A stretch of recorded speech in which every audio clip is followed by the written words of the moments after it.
ನಾಳೆ ಬಂದಿದ್ರೆ ಶೋರೂಮ್ ಕಲಾಮಂದಿರ ತೊಗೊಂಡಿದ್ದಾರೆ. ನೋಡೋಣ ಏನೇನು ತಂದಿದ್ದಾರೆ ಅಂತ. 2 ಗಂಟೆ ಆಗಿ ಇಲ್ಲೇ ಇದ್ದೀವಿ.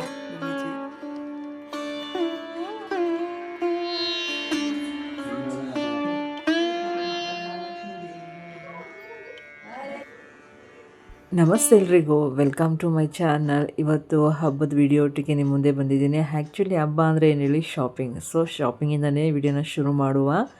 ಆದರೆ ಈ ಶಾಪಿಂಗಲ್ಲಿ ನಾನಿಲ್ಲ, ನಮ್ಮ ಮನೆಯವರು ಮತ್ತು ನನ್ನ ಮಕ್ಕಳಿಬ್ಬರು ಇದ್ದಾರೆ.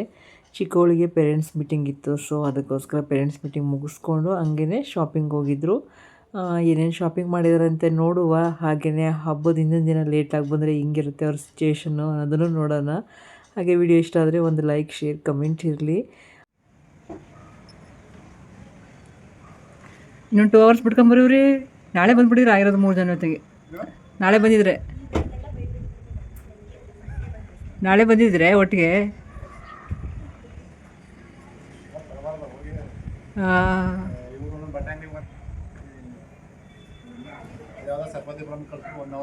ಕಲಾಮಂದಿರಲ್ಲಿ ಇಷ್ಟೊಂದು ಶಾಪಿಂಗು. ಹಾಂ,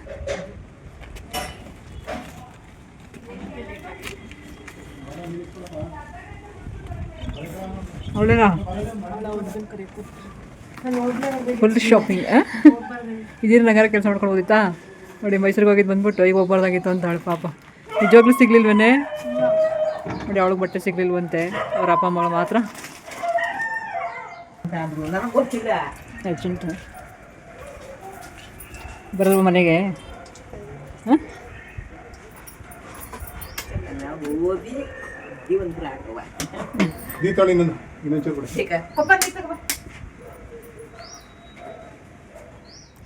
ಇವಾಗ ನೋಡಿದ್ರಲ್ಲ, ಇವರು ನಮ್ಮ ಬಾಡಿಗೆಗಿರೋ ಅಜ್ಜಿ ಆಯಿತಾ. ಅವರು ನಮ್ಮನ್ನು ಹಂಗೆ ಮಾತಾಡ್ತಿರ್ತಾರೆ, ಮಕ್ಕಳನ್ನೂ ಅಷ್ಟೇ ಚೆನ್ನಾಗಿ ಮಾತಾಡ್ತಿರ್ತಾರೆ. ನಾನು ಮಡಿ ನೀರು ಹಿಡ್ಕೊಳ್ಳೋಣ ಅಂದ್ಬಿಟ್ಟು ಬಂದಿದ್ದೆ ಕೆಳಗಡೆ. ಬೋರ್ ಮೋಟ್ರ್ ಆನ್ ಮಾಡ್ಕೊಂಡು ನೀರು ಹಿಡ್ಕೊಂಡು ದೇವ್ರ ಮನೆಯೆಲ್ಲ ರೆಡಿ ಮಾಡಬೇಕಿತ್ತು ಹಬ್ಬಕ್ಕೆ, ಅದಕ್ಕೋಸ್ಕರನೇ ಬಂದೆ.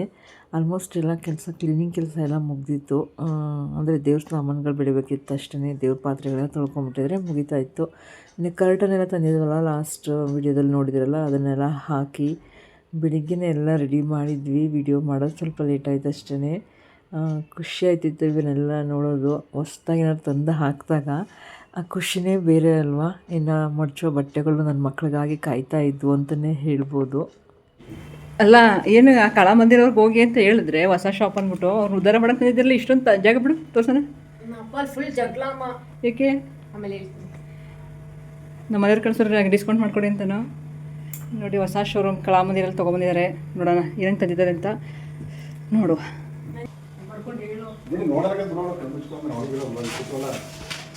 ಕುತೂಹಲ. ಮಾಪ್ಪ ಫಸ್ಟ್ ನಿಮ್ ತೋರಿಸಿ. ಮುಚ್ಚು ದೀಕ್ಷಾ.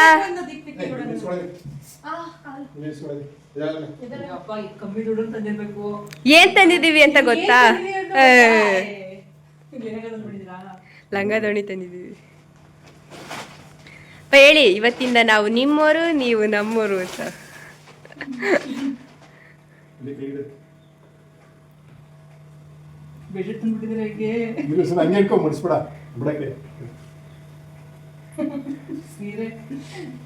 ಎಷ್ಟು ಡಾರ್ಕ್ ಕಲರ್ ತಂದಿರೋ ನೋಡು.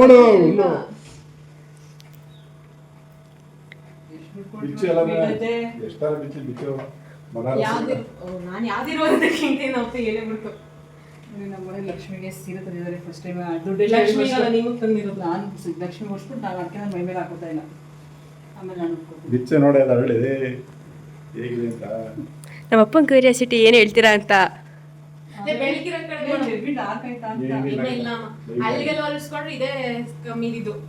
ಮತ್ತೆ ಹೋಗಿರೋರಿಗೆ ಎಸ್, ನಿಮ್ಗೋಸ್ಕರ ಮತ್ತೆ 3rd ಫ್ಲೋರಿಂದ 1st ಫ್ಲೋರ್ಗೆ ಹೋದ್ವಿ. ಆದ್ರೆ ಹೆವಿ ಗ್ರ್ಯಾಂಡ್ ಆಯ್ತು ಅಂತ ಅನ್ನಿಸ್ತಾ ಇದೆ. ನಾನು ಸಿಂಪಲ್ ಅದೇ ಕಲರ್ ನನಗೆ ಚೆನ್ನಾಗಿ ಕಾಣಿಸ್ತದಾ? ಎಸ್. ಹಾ, ಈಗ ಬ್ಲೂ ಹಾಕೊಂಡಿಲ್ವಾ, ಆ ಥರದ್ದೇ ಇದು. ಬಾರ್ಡರ್ ಅಂತ. ಇದು ಬಾರ್ಡ್ರು, ಇದು ಸೆರ್ಗು, ಇದು ಬ್ಲೌಸ್ ಪೀಸು, ಮತ್ತೆ ನೋಡಿ. ಇದು ಸೀರೆದು ಬಾಡಿ. ಈಗ ಪ್ರೈಸ್ ನೋಡಿ ಹೇಗೆ ಅನ್ಸುತ್ತೆ ಅಂತ ಹೇಳ್ಬೇಕು ಹೇಳ್ಬೇಕು ನೀವು. ಈಗ ಈ ಕಡೆ ಇಲ್ಲ ಕೆಳಗಡೆ. ಅಯ್ಯೋ ಅದು ಬೇರೆ ಇಲ್ಲೇ. ಅಯ್ಯೋ ಇಷ್ಟೊಂದು ಐತಲ್ರಿ ರೀ. 3000 ಇನ್ನೂ ಚೆನ್ನಾಗಿದೆ ಸೀರೆ. 3000 ಅಲ್ಲ 4000. ಅದು ಡಿಸ್ಕೌಂಟ್ ಆಗಿ ಇಷ್ಟ ಆಗೈತೆ ರೀ. ಬನಾರಸ್ ನಿಂಗೆ ಯಾವ್ದು ಯಾವ ಬೇಕು? ರಸ ಅಷ್ಟೇ.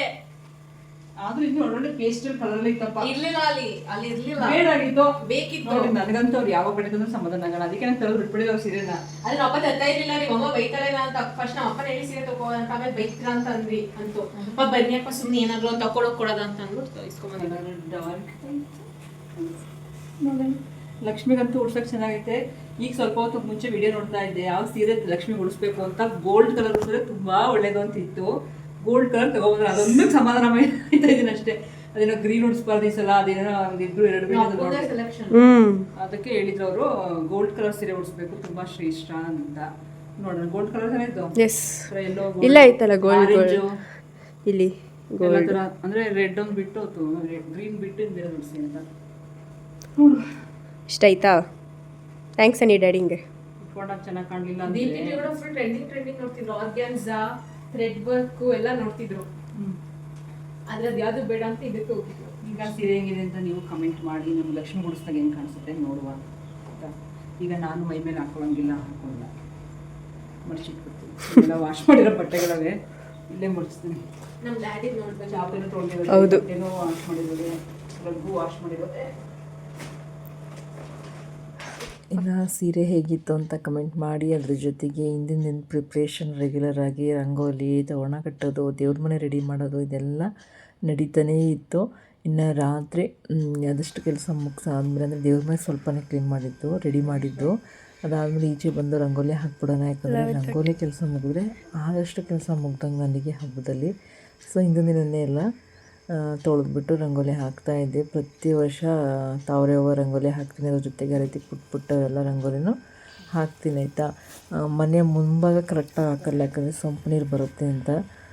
ರಂಗೋಲಿ ಎಲ್ಲ ಹಾಕಿ ನಾನು ನನ್ನ ಮಗಳು ಒಂದು ಫೋಟೋ ಒಂದು ವಿಡಿಯೋನ ಮುಗಿಸ್ಕೊಂಡು, ಇನ್ನು ಈಚೆ ಎಲ್ಲ ಸಿಕ್ಕಾಬಟ್ಟೆ ಮಾವಿನ ಸೊಪ್ಪನ್ನೆಲ್ಲ ಹಾಕಿದ್ರು. ಅದನ್ನೆಲ್ಲ ಕ್ಲೀನ್ ಮಾಡಬೇಕಿತ್ತು. ಮಾಡಿ ತುಳಸಿ ಕಟ್ಟೆ ಹತ್ರನೂ ರಂಗೋಲಿ ಬಿಟ್ಬಿಡೋಣ, ಬೆಳಿಗ್ಗೆ ಬೇಗ ಬಂದು ಬಿಡೋಕ್ಕಾಗಲ್ಲ ಅಂದ್ಬಿಟ್ಟು ಇಷ್ಟೆಲ್ಲ ಮುಗಿಸಿ ಈಗ ಒಳಗಡೆ ಬರ್ತಾಯಿದ್ದೀನಿ. ಟೈಮ್ ಎಷ್ಟಾಗಿತ್ತು ಗೊತ್ತಾ? ಮಧ್ಯರಾತ್ರಿ 12 ಗಂಟೆ ಆಗಿತ್ತು. ಮಲಗಿರಲಿಲ್ಲ ನಾನು, ಮತ್ತು ಕೆಲಸ ಮುಂದುವರಿಸ್ತಾನೇ ಇದ್ದೆ. ಗೈಸ್ 2 ಗಂಟೆ ಆಗಿದೆ, ಇನ್ನೂ ಎದ್ದಿದ್ದಾರೆ ಮಮ್ಮಿಜಿ. ಮಲಿಕೊಳ್ಳಲ್ವಂತೆ. ರೆಡಿ ಮಾಡಿಬಿಟ್ಟು ಒಟ್ಟಿಗೆ ಇಷ್ಟು ರೆಡಿ ಮಾಡಿದ್ದಾರೆ, ಇನ್ನೂ ರೆಡಿ ಮಾಡಬೇಕು. ರೆಡಿ ಮಾಡಬೇಕು.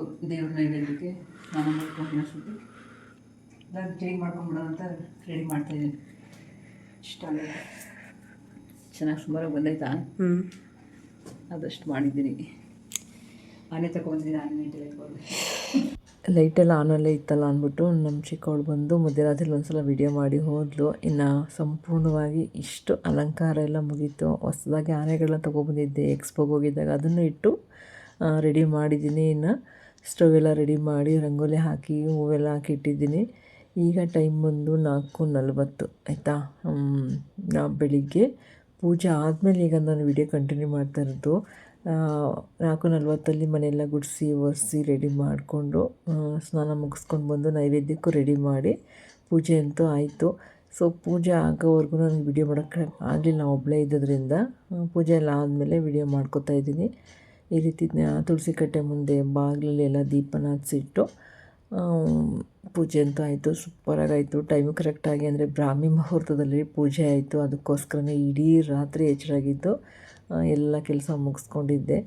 ಈ ರೀತಿ ಸಿಂಪಲಾಗಿ ರಂಗೋಲಿ ಕಲರ್ಸಿಂದ ಆಮೇಲೆ ಡಿಸೈನ್ಸಿಂದ ಅಲಂಕಾರ ಮಾಡಿಕೊಂಡು ಈಚೆನೂ ಮಾವಿನ ತೋರಣ ಎಲ್ಲ ಮಾವಿನ ಕಂದೆಲ್ಲ ಇಟ್ಟು 2 ಸ್ಟ್ಯಾಂಡ್ ಇರೋದ್ರಿಂದ ಈಚೆ ಮತ್ತು ಒಳಗಡೆ 2 ಕಡೆ ಇಟ್ಟು ಪೂಜೆ ಮಾಡಿದ್ದೆ. ನಾನು ತುಂಬ ತಟ್ಟೆಗಳನ್ನು ತುಂಬೋದು, ಆ ಥರ ಎಲ್ಲ ಹಣ್ಣು, ತಾಯಿಗೆ ಮಡ್ಲಕ್ಕಿ ಮತ್ತು ಅಡುಗೆ ನೈವೇದ್ಯ ಅಂದರೆ ಪುಳಿಯೋಗರೆ, ಸಜ್ಜಿಗೆ, ನೆಕ್ಸ್ಟು ಇದು ಒಬ್ಬಟ್ಟದು ಹೂರಣ ಇಟ್ಟಿರ್ತೀನಿ ಅಷ್ಟೇ.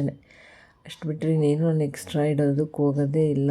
ಇನ್ನು ಕಾಮಾಕ್ಷಿ ದೀಪ, ಅಮ್ಮನವರ ವಿಗ್ರಹ ಇಟ್ಟು ದೇವಿನ ಕೂರಿಸಿ ನನಗೆ ಹೆಂಗೆ ಅಲಂಕಾರ ಮಾಡಬೇಕು ಅನಿಸುತ್ತೆ ಆ ರೀತಿಯಲ್ಲಿ ನನ್ನ ಮನಸ್ಸಿಗೆ ಇಚ್ಛೆ ಆಗೋ ರೀತಿಯಲ್ಲಿ ನಾನು ಅಲಂಕಾರ ಮಾಡಿ ಪೂಜೆ ಮಾಡ್ತೀನಿ. ತುಂಬ ಅದು ಇದು ಅಂತ ತಲೆನೇ ಕೆಡ್ಸ್ಕೊಳ್ಳೋಕೆ ಹೋಗಲ್ಲ. ವೀಡಿಯೋಸ್ ನೋಡ್ತೀನಿ, ಯಾಕಂದರೆ ಪೂಜೆ ವೀಡಿಯೋಸ್ ಟೈಮಿಂಗ್ಸ್ ಎಲ್ಲ ನೋಡ್ಕೊಳ್ಳೋಕಷ್ಟೇ. ಈ ರೀತಿ ನಮ್ಮ ಮನೆಯ ಲಕ್ಷ್ಮಿ, ಈ ವರ್ಷದ ಲಕ್ಷ್ಮಿ ರೆಡಿಯಾಗಿ ಪೂಜೆಯನ್ನು ಸಮರ್ಪಿಸ್ಕೊಂಡಿದ್ದಾರೆ. ತುಂಬಾ ಖುಷಿಯಾಯಿತು. ಎಚ್ಚರ ಇದ್ದರೂ ಪರವಾಗಿಲ್ಲ, ಪೂಜೆ ತುಂಬ ಚೆನ್ನಾಗಾಯಿತು. ಹಾಗೆ ಹೂವು ಅಷ್ಟೇ, ನಮಗೆ ಪ್ರತಿ ವರ್ಷ ತುಂಬ ಚೆನ್ನಾಗಿ ಹೂವು ಸಿಗುತ್ತೆ. ನಮ್ಮೂರಿಂದಲೇ ತೊಗೊಂಬಂದ್ಬಿಡ್ತಾರೆ ನಮ್ಮ ಮನೆಯವರು. ಸೊ ಅದಕ್ಕೆ ಹೂವಿನ ಅಲಂಕಾರನೂ ಕೂಡ ಚೆನ್ನಾಗೇ ಇರುತ್ತೆ. ಇದಿಷ್ಟು ನಮ್ಮ ಮನೆಯ ಲಕ್ಷ್ಮೀ ಹಬ್ಬದ ಪೂಜೆ ಆಗಿತ್ತು. ನಿಮ್ಮದು ಎಲ್ಲ ಪೂಜೆಗಳು ಮುಗಿದೆ. ಕೆಲವರು ಈ ಶುಕ್ರವಾರನೂ ಕೂಡ ಮಾಡ್ತಿರ್ತೀರಿ ಅಂತ ಅಂದ್ಕೊಂಡಿದ್ದೀನಿ. ಇನ್ನು ಯೂಟ್ಯೂಬಲ್ಲಿ ದೇವ್ರದ್ದು ಭಕ್ತಿಗೀತೆ ಹಾಕಿ ಬಿಟ್ಬಿಡ್ತೀನಿ. ಸಹಸ್ರನಾಮ ಹಾಕ್ತೀನಿ. ನೀವು ಅಷ್ಟೇ ಪ್ರತಿ ಸತಿನೂ ಸಹಸ್ರನಾಮ ಹಾಕೋಕ್ಕೆ ಪ್ರಯತ್ನಿಸಿ. ಪ್ರತಿ ಶುಕ್ರವಾರ ಹಾಕಿದ್ರೆ ಒಳ್ಳೆಯದು ಅಂತ ಅಂತಾರೆ. ಇನ್ನು ಬೆಳಿಗ್ಗೆ ಹಾಲು ತೊಗೊಂಬರೋಣ ಅಂದ್ಕೊಂಡು ಹೋಗಿದ್ದೆ. ಕಾಫಿ ಕುಡಿಬೇಕಿತ್ತು. ಅಂದರೆ ಓವರ್ ನೈಟ್ ಎಚ್ಚರ ಇದ್ನಲ್ಲ, ಸಿಕ್ಕಾಪಟ್ಟೆ ಹೆಡ್ಡಾಗಿತ್ತು. ಆವಾಗ ಬೆಳಗಿನ ಜಾವ ಒಂದು ಸಲ ಇರಲಿ ಅಂದ್ಬಿಟ್ಟು ರಂಗೋಲಿ ತಗೋತಾ ಇದ್ದೆ. ಅದಾದಮೇಲೆ ನೆಕ್ಸ್ಟು ಇನ್ನು ಸ್ವಲ್ಪ ಹೂರಣ ಇತ್ತು, ಅದನ್ನು ರುಬ್ಬಕ್ಕೆ ಅಂದ್ಬಿಟ್ಟು ಹಾಕಿದೆ. ಮಿಕ್ಸಿಲಿ ರುಬ್ಬಕ್ಕೆ ಹೋದೆ, ಸರಿಗಾಗಲಿಲ್ಲ. ಅದಕ್ಕೆ ಗ್ರೈಂಡ್ರಲ್ಲೇ ರುಬ್ಕೊಬಿಡೋಣ ಅಂದ್ಬಿಟ್ಟು ಗ್ರೈಂಡ್ರಿಗೆ ಹಾಕಿದ್ದೀನಿ. ಇವಾಗ ರುಬ್ತಾ ಇದೆ ಅದ್ರ ಪಾಡಿಗೋದು. ಏನು ಮಾಡ್ತಾಯಿದ್ದೀರಮ್ಮ? ಬೇಳೆ ರುಬ್ತಾಯಿದ್ದೀನಿ ಕಣಪ್ಪ. ಇದೆಲ್ಲ ರುಬ್ತಾಯಿದ್ದೀರಾ? ಅದೇ ಮಿಕ್ಸಿ ರುಬ್ಬಕ್ಕಾಗಲಿಲ್ಲ, ಟ್ರೈ ಮಾಡಿದೆ ಬೆಳಿಗ್ಗೆ. ನನ್ನ ಮಕ್ಕಳು ಇವಾಗ ಇರ್ಬೇಕಂದ್ರೆ ನನಗಂತೂ ಮಾತಾಡೋಕ್ಕೂ ಶಕ್ತಿ ಇದಾಗಲೇ ಪೂಜೆ ಎಲ್ಲ ಆಗ್ಬಿಟ್ಟೈತೆ ಆಗಲೇ. ನೀವು ಹೇಳೋಷ್ಟೊತ್ತಿಗೆ ಎಲ್ಲ ಆಯಿತು. ಓವರ್ ನೈಟ್ ಮಾಡಿದ್ದೀನಿ ಫುಲ್ಲು. ನಿಂದೈತೆ ಚೆನ್ನಾಗೈತೆ. ನೀನು ಸೀರೆ ಉಡ್ಸಲ್ಲ, ಹಂಗೆ ಕಳಶ ಇಟ್ಟು ಪೂಜೆ ಮಾಡ್ತೀನಿ ಅಂದಿದ್ದೆ. ಯಾಕೆ ಇದ್ದಿದ್ದೆ ಮಧ್ಯರಾತ್ರಿಯಲ್ಲಿ? ಹಾಂ, ಬೆಕ್ ಬಂದ್ಬಿಟ್ಟಿತ್ತಲ್ಲ, ಎದ್ರಕ್ಕೂ ಎದ್ದಿದೆ. ಮಧ್ಯರಾತ್ರಿ ಎದ್ದು ಬಂದಿದ್ದಲ್ಲ, ವೀಡಿಯೋ ಮಾಡೋದನ್ನ ನೋಡೋದಲ್ಲ. ನೋಡಿ, ಈ ಸೀರೆ ಬ್ಲೌಸೇ ಸಿಗಲಿಲ್ಲ ಕಟ್ಟೆ ಕಡೆಯದಾಗಿ. ಬೇರೆದು ಯಾವುದೋ ಒಂದು ಹೊಸ ಬ್ಲೌಸ್ ಇತ್ತು, ಹಾಕೊಂಡು ನೋಡ್ಕೊಂಡಿದ್ದೀನಿ. ಸ್ಟಿಚ್ ಮಾಡಿಸ್ಬಿಟ್ಟು ಎಲ್ಲ ಇಟ್ಟಿದ್ದೀನಿ ಅಂತಲೇ ಗೊತ್ತಿಲ್ಲ. ನೋಡ್ಕೊಡ್ಬಾರ್ದಾ? ನಾನು ಎಷ್ಟು ಟೈಮ್? 8 ಗಂಟೆ. 8:15. ನನ್ನ ಮಕ್ಳು ಇವಾಗ ಇದು ಬರ್ತಾರೆ. ಒಬ್ಬಳು ಇನ್ನೂ ಬಂದಿಲ್ಲ, ಚೂರು ಇದು ಬಂದು ಇವಾಗ ಹೀಗಿದೆ. ಈಗ ಸದ್ಯಕ್ಕೆ ಒಬ್ಬಟ್ಟು ಇಟ್ಟು ರುಬ್ತಾಯಿದ್ದೀನಿ. ಆಮೇಲೆ ಅಡುಗೆ ಕೆಲಸ ಎಲ್ಲ ಸ್ಟಾರ್ಟ್ ಮಾಡಬೇಕು. ಪುಳಿಯೋಗರೆ, ತಿಂಡಿ, ಸಜ್ಜಿಗೆ ಫಿನಿಶ್. ಬೆಳಿಗ್ಗೆ ತಿಂಡಿ ಮುಗೀತು. ಇನ್ನೇನೇ ಇದ್ರೂ ಮಧ್ಯಾಹ್ನಕ್ಕೆ ಹೆಲ್ಪ್ ಮಾಡಲೇಬೇಕು. ಇಲ್ಲಾಂದರೆ ನನಗೆ ಆಗಲೇ ಡ್ರಿಂಕ್ಸ್ ಮಾಡ್ದಂಗೆ ಅನಿಸುತ್ತೆ. ಇದ್ರೊಳಗೆ ತಲೆ ಸುತ್ತದೆ. ಆಯಿತಾ? ಹೆಲ್ಪ್ ಮಾಡ್ತೀಯಾ? ಹಾಂ, ಆಯಿತು. ನೋಡೋದ ಅವಾಗ ನೋಡ್ಕೊಳ್ಳೋದ ಅಂತ ಇದ್ದೀವಿ. ಬ್ಲೌಸ್ ಹೆಂಗೆ ಅನಿಸುತ್ತೆ? ಏನು ಅನಿಸ್ತಿಲ್ಲ. ನಮ್ಮ ಅಮ್ಮವರಿಗೆ ಹಾಕೊಳ್ಳೋದು, ಯಾವುದಕ್ಕೆ ಯಾವ್ದು ಹಾಕೊಂಡು ಮಿಕ್ಸ್ ಆ್ಯಂಡ್ ಮ್ಯಾಚ್ ಮಾಡ್ತಾರಂಗೆ ನಾನು ಮಾಡ್ಬಿಟ್ಟಿದ್ದೀನಿ. ಇವಾಗ ನನ್ನ ಮಕ್ಕಳಿಂದ ಅವ್ರ ಮಹಾಲಕ್ಷ್ಮಿ ಹಬ್ಬ ಅಂತ ಸ್ನಾನನೂ ಆಗಿಲ್ಲ, ಏನೂ ಆಗಿಲ್ಲ. ಇಷ್ಟು ಕೆಲಸ ಮಾಡಿದ್ರೆ ಬಂದೊಳಗೆ ಹೆಂಗೆ ಕೊಡ್ತೀನಿ ಬಾಂತ. ಹ್ಞೂ, ಬನ್ನಿ ಹಾಕ್ಕೊಡ್ತೀನಿ. ನೋಡಿ, ಯಾಕೆ ಗ್ರೈಂಡ್ರ್ ಯೂಸ್ ಮಾಡೋದು ಅಂದರೆ ಇದನ್ನು ವಾಶ್ ಮಾಡೋದು ಕಷ್ಟ ಅಂತ ಅಷ್ಟೇ. ನಮ್ಮನೆ ಲಕ್ಷ್ಮಿ ಹೆಂಗಿದೆ ಅಂತ ಕಮೆಂಟ್ ಮಾಡಿ, ಚೆನ್ನಾಗಿದೆಯಾ ಏನು ಅಂತ. ವರಮಹಾಲಕ್ಷ್ಮಿ ಅಂದರೂ ಒಳ್ಳೇದು ಮಾಡಲಿ. ಇನ್ನು ಹಬ್ಬ ಅಂದಮೇಲೆ ಇವರೆಲ್ಲರೂ ಪೂಜೆ ಮಾಡಬೇಕು, ಒಟ್ಟಿಗೆ ಮಾಡಬೇಕು. ಅಂದರೆ ರೆಡಿ ಮಾತ್ರ ಎದ್ದೇಳೋದಿಲ್ಲ. ಪೂಜೆ ಅಂತೂ ಆಗುತ್ತೆ. ಅವರು ಶಟಲ್ ಬ್ಯಾಟ್ ಆಡೋಕ್ಕೆ ಮನೆ ಸಪ್ರೇಟಾಗಿ ಪೂಜೆ ಮಾಡ್ತಾರೆ. ನಾನು ಇವ್ರಿಗೆಲ್ಲ ವೆಯ್ಟ್ ಮಾಡಿ ನೀರು ಹಾಕಿ ಬಂದು ಬೆಳಿಗ್ಗೆ ಆದಮೇಲೆ ಎಲ್ಲರೂ ರೆಡಿಯಾಗಿ ಕೂಡ ಪೂಜೆ ಕೂತಿದ್ದಾರೆ, ಮಾಡ್ತಿದ್ದಾರೆ. ಅಪ್ಪ ಮಕ್ಕಳು ಏನೇನೋ ಸಪ್ರೇಟ್ ಪೂಜೆ, ಪೂಜೆ ಮಾಡೋದು, ಕೇಳೋದು ಎಲ್ಲ ಇರುತ್ತೆ. ಅಪ್ಪ ಮಕ್ಕಳು ಸ್ವಲ್ಪ ಕ್ಲಿಪ್ಪಿಂಗ್ಸ್ ಎಲ್ಲ ಬೇಜಾರಾಗಿರುತ್ತೆ. ಇವರೆಲ್ಲ ಜೊತೆಗೆ ಇದ್ದು ನನ್ನ ಜೊತೆಲಿ ಪೂಜೆ ಮಾಡೋಕ್ಕಾಗಲ್ವಾ ಅಂತ. ಪರವಾಗಿಲ್ಲ, ನಾನು ಯಾವ ವರ್ಷವೂ ಅಷ್ಟೇ ಅವ್ರಿಗೆ ಡಿಸ್ಟರ್ಬ್ ಮಾಡೋಕ್ಕೆ ಹೋಗಲ್ಲ. ಅವ್ರ ಪಾಡಿಗೆ ಅವರು ಎದ್ದು ಆರಾಮಾಗಿ ರೆಡಿ ಆಗಲಿ, ಆಮೇಲೆ ಪೂಜೆ ಮಾಡಲಿ ಅಂತ ನಾನು ನನ್ನ ಪಾಡಿಗೆ ಮಾಡಿಬಿಡ್ತೀನಿ. ನನಗೆ ಯಾರಾದರೂ ಇದ್ದು ಡಿಸ್ಟರ್ಬ್ ಮಾಡಿದ್ರೇ ಬೇಜಾರು. ಅವರೆಲ್ಲ ಎದ್ದಷ್ಟು ನನಗೆ ಡಿಸ್ಟರ್ಬೆನ್ಸೇ ಜಾಸ್ತಿ. ಅದಕ್ಕೆ ನಾನು ಅವ್ರಿಗೂ ಎದ್ದೇಳ್ಸೋಕ್ಕೂ ಹೋಗಲ್ಲ. ಮಲಗಿರ್ತಾರೆ. 8 ಗಂಟೆಗೆ ಎದ್ದರು ಎಲ್ಲರೂ, ಅಂದರೆ ಮಕ್ಕಳಿಬ್ರು ಎದ್ದು ರೆಡಿಯಾಗಿ ಇವಾಗ ಪೂಜೆ ಮಾಡ್ತಿದ್ದಾರೆ. ನಮ್ಮ ಮನೆಯವ್ರು ಸ್ವಲ್ಪ ಬೇಗನೆ ಎದ್ದಿದ್ರು. ಅವರೆದ್ದು ನನಗೆ ಡೋರ್ ಓಪನ್ ಮಾಡ್ಕೊಡೋದು, ತೆಂಗಿನಕಾಯಿ ತಗೊಂಡ್ಕೊಡೋದು, ಪೂಜೆಗೆ ಹಂಗೆ ಈ ಸಲ ಒಂದು 2-3 ಹೆಲ್ಪ್ ಮಾಡಿದ್ರು ಅಂತಲೇ ಹೇಳ್ಬೋದು. ಖುಷಿ ಆಯಿತು. ಅಷ್ಟಾದರೂ ಬಂದ್ರಲ್ಲ ಹೆಲ್ಪ್ ಮಾಡೋಕ್ಕೆ ಅಂತ. ಹಂಗೆ ಕೈಕಾಲು ಮುಖ ತೊಳ್ಕೊಂಡು ಕಂಕಣ ಕಟ್ಕೊಟ್ರು. ಬೈತಾಯಿದ್ರು, ಒಂಚೂರು ಬೇಗ ಎಬ್ಸಿದ್ರೆ ನಾನು ಸ್ನಾನ ಮಾಡ್ಕೊಂಡು ನಿನ್ನ ಜೊತೆ ಪೂಜೆ ಮಾಡ್ತಿದ್ದೆ ಅಂತ ಈ ವರ್ಷ ಹೇಳಿದ್ದು. ಯಾವ ವರ್ಷವೂ ಹೇಳಿರಲಿಲ್ಲ. ಸೊ ನೋಡೋಣ, ಆದರೆ ನೆಕ್ಸ್ಟ್ ಇಯರು ಬೇಗನೆ ಎಬ್ಸೋಣ ಅಂತ ಅಂದ್ಕೊಂಡಿದ್ದೀನಿ. ಹಾಗೆ ಇದಿಷ್ಟು ಮಾತ್ರ ಅಲ್ಲ ವಿಡಿಯೋ, ಇನ್ನೂ ವಿಡಿಯೋಸ್ ಬರುತ್ತೆ. ನಮ್ಮನೆ ಇನ್ನೂ ಒಂದು ವಿಶೇಷವಾದ ಒಂದು ಪೂಜೆ ಇತ್ತು. ಒಂದು ಪೂಜೆ ಅಂತ ನಾನು ಇಟ್ಕೊಳ್ಳೋಣ ಸದ್ಯಕ್ಕೆ. ಆ ವಿಡಿಯೋನೂ ಕೂಡ ಹಾಕ್ತೀನಿ ನೆಕ್ಸ್ಟ್ ವ್ಲಾಗಲ್ಲಿ. ವೆಯ್ಟ್ ಮಾಡ್ತಾಯಿರಿ. ಹಾಗೆಯೇ ಈ ವಿಡಿಯೋನ ಇಷ್ಟ ಆದರೆ ಒಂದು ಲೈಕ್, ಶೇರ್, ಕಮೆಂಟ್ ಇರಲಿ. ಹಾಗೆಯೇ ಒಳ್ಳೇದು ಮಾಡಲಿ. ಹಾಗೆ ನಿಮ್ಮನೆಯ ವರಮಹಾಲಕ್ಷ್ಮಿಯರು ನಮಗೂ ಒಳ್ಳೇದು ಮಾಡಲಿ ಅಂತ ದೇವಿ ಹತ್ರ ಕೇಳ್ಕೊಳ್ತೀನಿ. ವರಮಹಾಲಕ್ಷ್ಮಿ ಹಬ್ಬ ಅಂದರೆ ಹೆಣ್ಮಕ್ಳಿಗೆ ಒಂಥರ ಎಮೋಷ್ನಲ್ ಬಾಂಡಿಂಗ್ ಅಂತಲೇ ಹೇಳ್ಬೋದು. ನನಗೂ ಅದೇ ಥರ ಮಾಡಬೇಕು, ಕಷ್ಟ ಆದರೂ ಪರವಾಗಿಲ್ಲ, ಇಷ್ಟಪಟ್ಟು ವರಮಹಾಲಕ್ಷ್ಮಿ ಹಬ್ಬ ಮಾಡಲೇಬೇಕು. ಬಟ್ ಈಚೆ ದೇವ್ರನ್ನ ಕೂರಿಸ್ಬೇಕಿತ್ತು, ಅಂದರೆ ಆಗಲಿಲ್ಲ. ನಾನು ದೇವ್ರ ಮನೇಲೆ ಕೂರಿಸ್ಲಿಕ್ಕೆ ಸ್ಟಾರ್ಟ್ ಮಾಡಿಬಿಟ್ಟಿನಿ ಇತ್ತೀಚೆಗೆ. ಅಂದರೆ ಸ್ವಲ್ಪ ಹೆಲ್ಪಿಂಗ್ ಹ್ಯಾಂಡ್ ಕಮ್ಮಿ ಇರೋದ್ರಿಂದ ಅಷ್ಟೇ. ಇನ್ನು ಮಕ್ಕಳೆಲ್ಲ ಪೂಜೆ ಆದಮೇಲೆ ಪ್ರತಿ ಹಬ್ಬದಲ್ಲೂ ಅಷ್ಟೇ ಈ ರೀತಿ ಆಶೀರ್ವಾದ ತಗೋತಾರೆ. ಇದೊಂದು ಅಭ್ಯಾಸ ಅಂತೂ ಕಂಟಿನ್ಯೂ ಮಾಡ್ಕೊಬರ್ತಾ ಇದ್ದೀವಿ ಅಂತಲೇ ಹೇಳ್ಬೋದು. ಇರಲಿ ಈ ಥರ ಒಳ್ಳೆಯ ಅಭ್ಯಾಸಗಳು ಅಂತ. ಇನ್ನು ನಾನಂತೂ ಡ್ರೆಸ್ ಚೇಂಜ್ ಮಾಡಿಬಿಟ್ಟಿದ್ದೆ, ಆಗ್ತಿರ್ಲಿಲ್ಲ. ಸೀರೆ ಹಾಕ್ಕೊಂಡು ಕೆಲಸ ಮಾಡೋಕ್ಕಾಗ್ತಿರ್ಲಿಲ್ಲ. ಅದಕ್ಕೆ ಅಡುಗೆ ಮಾಡಬೇಕಿತ್ತು, ಅದಕ್ಕೋಸ್ಕರ ಡ್ರೆಸ್ ಚೇಂಜ್ ಮಾಡಿದೆ. ಮನೆಯವ್ರು ಬೈತಿದ್ರು, ಪ್ರತಿ ವರ್ಷ ಸೀರೆ ಹಾಕೋತಿದ್ಲು, ಈ ವರ್ಷ ನೋಡು ಹೆಂಗೆ ಹಾಕ್ಕೊಂಡೋಳೆ ಅಂದ್ಕೊಂಡು. ಬಟ್ ಏನು ಮಾಡ್ತೀರಿ, ಹೆಲ್ತ್ ಕೂಡ ಕೈ ಕೊಟ್ಟಾಗ ಒಂದೊಂದ್ಸಲ ಕಂಫರ್ಟ್ ನೋಡಲೇಬೇಕಾಗುತ್ತೆ. ಇನ್ನು ಅಡುಗೆ ಬಂದು ಬೀನ್ಸ್ ಪಲ್ಯ, ಕೋಸಂಬರಿ, ಒಬ್ಬಟ್ಟು ಸಾಂಬಾರು, ಕಾಳುಗೊಜ್ಜು, ನೀರು ಮಜ್ಜಿಗೆ, ಅನ್ನ, ಬಜ್ಜಿ ಎಲ್ಲ ರೆಡಿ ಇತ್ತು. ಮನೇಲಿ ಎಲ್ಲರೂ ಹಿಂಗೆ ಕೂತು ಬಾಳೆ ಎಲೆ ಇಟ್ಕೊಂಡು ಊಟ ಮಾಡೋದು ಸೂಪರ್. ಇನ್ನು ಹಪ್ಳ, ನನ್ನ ಮಗಳಿಗೆ ಹಪ್ಳ ಹಾಕ್ಕೊಟ್ಟಿಲ್ಲ ಅಂತ ಕೋಪ ಮಾಡ್ಕೊಂಡಿದ್ಲು. ಹೋಗಿ ಸಪ್ರೇಟಾಗಿ ಹಪ್ಳ ಹಾಕೊಂಬಂದು ಕೊಟ್ಟೆ. ಎಲ್ಲರೂ ಇಷ್ಟಪಟ್ಟು ಅವರು ನೋಡಿ ಡ್ರೆಸ್ ಚೇಂಜ್ ಮಾಡಿಬಿಟ್ರು. ಎಲ್ಲರೂ ಡ್ರೆಸ್ ಚೇಂಜ್ ಮಾಡಿಬಿಟ್ಟು ಸುಮ್ಮನೆ ಹೊಸ ಡ್ರೆಸ್ ತಗೊಳ್ಳೋ ಅಂತ ಹೇಳ್ಬೋದು. ಇನ್ನು ಊಟ ಎಲ್ಲ ಮುಗಿಸಾದ್ಮೇಲೆ ವಿಡಿಯೋ ಕಂಟಿನ್ಯೂ ಮಾಡಿಲ್ಲ. ಇನ್ನು ಸಂಜೆ ವೀಡಿಯೋನ ಕಂಟಿನ್ಯೂ ಮಾಡ್ತಾಯಿದ್ದೀನಿ. ಒಂದು ಡೇ ಫುಲ್ ಆದಷ್ಟು ಹಾಕಿರೋದ್ರಿಂದ 2 ಡೇಸ್ ಹಾಕಿರೋದ್ರಿಂದ ಸ್ವಲ್ಪ ವಿಡಿಯೋ ಲೆಂತ್ ಆಗಿದೆ ಅಷ್ಟೇ. ಇನ್ನು ಸಂಜೆ ಮತ್ತೆ ದೀಪ ಹಚ್ಚಿ ದೇವರ ನೈವೇದ್ಯಕ್ಕೆ ಇನ್ನೊಂದು ಸ್ವಲ್ಪ ಬಾಳೆಹಣ್ಣು ಇತ್ತು, ಇನ್ನೊಂದು ಚಿಕ್ಕ ಬಾಳೆಹಣ್ಣು ಇತ್ತು, ಬಾಳೆಹಣ್ಣಿಟ್ಟು ಎಲ್ಲ ಕಡೆಯೂ ದೀಪಗಳನ್ನ ಬಾಗಿಲಿಗೆಲ್ಲ ಹಚ್ಚಿಟ್ಟು ಪೂಜೆ ಮಾಡ್ತಾಯಿದ್ದೀನಿ. ಸಂಜೆ ಈ ರೀತಿ ರೆಡಿಯಾಗಿದ್ದೆ. ಕುಂಕುಮ ಕರಿಬೇಕಲ್ವ, ಅದಕ್ಕೋಸ್ಕರನೇ ಆದಷ್ಟು ಸಂಜೆನೇ ಹಬ್ಬ ಅಂತ ಅನ್ಸೋದೇ ಹೇಳ್ಬೇಕಂದ್ರೆ. ಯಾಕಂದರೆ ಆ ವೈಬ್ರೇಷನ್ ಇರುತ್ತೆ. ಆಮೇಲೆ ಎಲ್ಲರ ಮನೆಗೂ ಹೋಗ್ತೀವಿ. ಹೆಣ್ಮಕ್ಳೆಲ್ಲ ಸೂಪರಾಗಿ ರೆಡಿಯಾಗಿರ್ತಾರೆ. ಅವ್ರ ಮನೆಗೆ ಹೋಗೋದು, ನಾವು ನಮ್ಮ ಮನೆಗೆ ಬರೋದು, ಅವರು ಒಂಥರ ಚೆನ್ನಾಗಿರುತ್ತೆ. ಇದೇ ವರಮಹಾಲಕ್ಷ್ಮಿ ಹಬ್ಬದ ವಿಶೇಷ ಅಲ್ವಾ. ಆ ಒಂದು ವೈಬ್ ನಂಗೆ ತುಂಬ ಇಷ್ಟ. ಅದಕ್ಕೆ ಸಂಜೆ ಮಾತ್ರ ತುಂಬ ಚೆನ್ನಾಗಿ ರೆಡಿಯಾಗಿರ್ತೀನಿ. ಬೆಳಿಗ್ಗೆ ಆದಷ್ಟು ರೆಡಿಯಾಗಿರ್ತೀನಿ, ಪೂಜೆ ಮಾಡೋ ಹರಿಬರಿ ಇರುತ್ತೆ. ಅದಕ್ಕೇ ಇವಾಗ ಸಂಜೆ ಅಂತೂ ಇದು ಮುತ್ತಿನ ಸರ. ನಾವು ಲಾಸ್ಟ್ ಹೈದ್ರಾಬಾದ್ಗೆ ಹೋಗಿದ್ವಿ. ಹೈದ್ರಾಬಾದಲ್ಲಿ ತೊಗೊಂಡ್ರು ಮುತ್ತಿನ ಸರ. ಅದು ಫಸ್ಟ್ ಟೈಮ್ ಹಾಕ್ಕೊಂಡಿದ್ದೀನಿ. 1 ವರ್ಷದ ಮೇಲಾಗಿದೆ ತಗೊಂಡು, ಬಟ್ ಫಸ್ಟ್ ಟೈಮ್ ಹಾಕ್ಕೊಂಡಿದ್ದೀನಿ. ಖುಷಿಯಾಯಿತು. ಈ ಸಲ ರೆಡಿಯಾಗಿದ್ದು. ಈ ಸೀರೆ ಬಂದು ಲಾಸ್ಟ್ ಇಯರ್ ವರಮಹಾಲಕ್ಷ್ಮಿ ಹಬ್ಬದ್ದು. ಈ ವರ್ಷ ಹಾಕ್ಕೊಂಡಿದ್ದೀನಿ. 1 ವರ್ಷ ಆದಮೇಲೆ ಈ ಸೀರೆ ಹಾಕ್ಕೊಂಡಿದ್ದೀನಿ.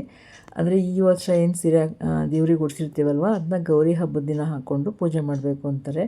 ಬ್ಲೌಸ್ ಸ್ಟಿಚ್ ಆಗಿಲ್ಲ ಅಂದರೂ ಪರವಾಗಿಲ್ಲ, ಬೇರೆ ಬ್ಲೌಸೊಟ್ಟಿಗೆ ರೇಷ್ಮೆ ಸೀರೆನ ನಾವು ಹಾಕ್ಕೊಂಡು ಗೌರಿ ಹಬ್ಬದ ದಿನ ಪೂಜೆ ಮಾಡಬೇಕಂತಾರೆ. ನೀವು ಇದನ್ನು ನಂಬೋದಾದರೆ ಖಂಡಿತವಾಗಿ ಆ ರೀತಿ ಮಾಡಿ. ನಾನಂತೂ ಪ್ರತಿ ವರ್ಷ ಅದೇ ರೀತಿ ಮಾಡೋದು. ಏನು ಲಕ್ಷ್ಮಿ ಕೊಡ್ಸಿರ್ತೀನಲ್ಲ ಆ ಸೀರೆನ ನಾನೇ ಇಟ್ಕೊಳ್ಳೋದು, ಬೇರೆ ಯಾರಿಗೂ ಕೊಡೋಲ್ಲ, ನಾನೇ ಉಟ್ಕೊಳ್ಳೋದು ಕೂಡ.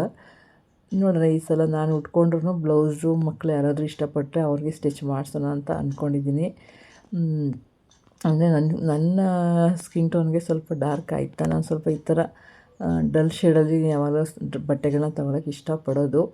ಆ್ಯಂಡ್ ಸಂಜೆ ಪೂಜೆ ಹೇಗಿತ್ತು ಅಂತಲೂ ಹೇಳಿ, ಅಂದರೆ ಹೆಂಗೆ ರೆಡಿಯಾಗಿದ್ವಿ ಅಂತ. ಇನ್ನು ಎಲ್ಲರ ಮನೆಗೆ ಹೋಗಿ ಕುಂಕುಮ ತೊಗೊಂಡು ಬಂದಾಯಿತು. ಬಟ್ ಅವ್ರು ಬಂದಾಗಲಿ ಅವ್ರ ಮನೆಗೆ ಹೋದಾಗಲಿ ನಾನು ಯಾವುದೂ ವೀಡಿಯೋ ಮಾಡಿಲ್ಲ, ಯಾರಿಗೂ ಅನ್ಕಂಫರ್ಟಬಲ್ ಅನ್ನಿಸ್ಬಾರ್ದು ಅಂತ. ಇನ್ನು ರಾತ್ರಿ ನಾನು ನನ್ನ ಮಕ್ಕಳು ದೇವಿಗೆ ಆರತಿ ಮಾಡ್ತಾಯಿದ್ದೀವಿ.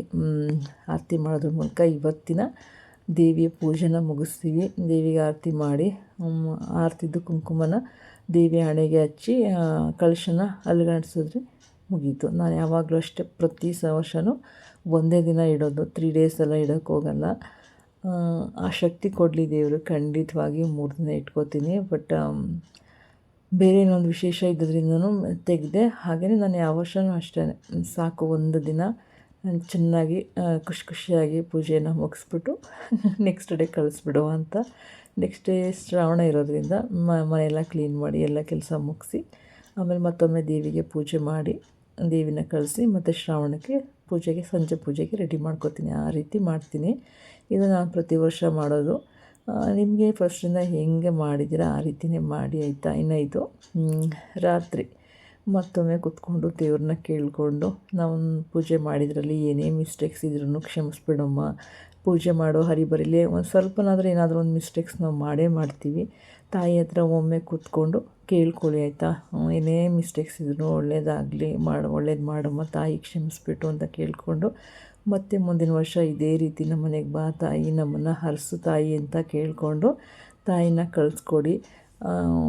ನಿಜವಾಗ್ಲೂ ಆ ತಾಯಿ ಖಂಡಿತವಾಗಿ ಒಳ್ಳೇದು ಮಾಡ್ತಾಳೆ. ತಾಯಿಗೂ ಅಷ್ಟೇ ನಾವು ಅಂದರೆ ತುಂಬ ಪ್ರೀತಿ ಇರುತ್ತೆ, ಅದಕ್ಕೆ ನಮ್ಮ ಮನೆಗಳಿಗೆ ಬರೋದು ಅಂತಲೇ ಹೇಳ್ತೀನಿ. ಇನ್ನು ಒಂದಷ್ಟು ಫೋಟೋಗಳನ್ನು ನಾನಿಲ್ಲಿ ಆ್ಯಡ್ ಮಾಡಿದ್ದೀನಿ, ಅವತ್ತೇನು ತೊಗೊಂಡಿದ್ವಿ ಅದು. ಇಷ್ಟ ಆಯಿತು ಅಂದ್ಕೋತೀನಿ. ನಾನು ಇವತ್ತಿನ ವಿಡಿಯೋ ನಿಮಗೆಲ್ಲ ಇಷ್ಟ ಆಗಿದರೆ ಪ್ಲೀಸ್ ಲೈಕ್, ಶೇರ್, ಕಮೆಂಟ್, ಹಾಗೆಯೇ ದಯವಿಟ್ಟು ನನ್ನ ಚಾನಲ್ನ ಸಬ್ಸ್ಕ್ರೈಬ್ ಮಾಡ್ಕೊಂಡು ನೋಡಿ. ಹಾಗೆ ಸಿಗ್ತೀನಿ ಮುಂದಿನ ವಿಡಿಯೋದಲ್ಲಿ. ಧನ್ಯವಾದಗಳು ಎಲ್ರಿಗೂ.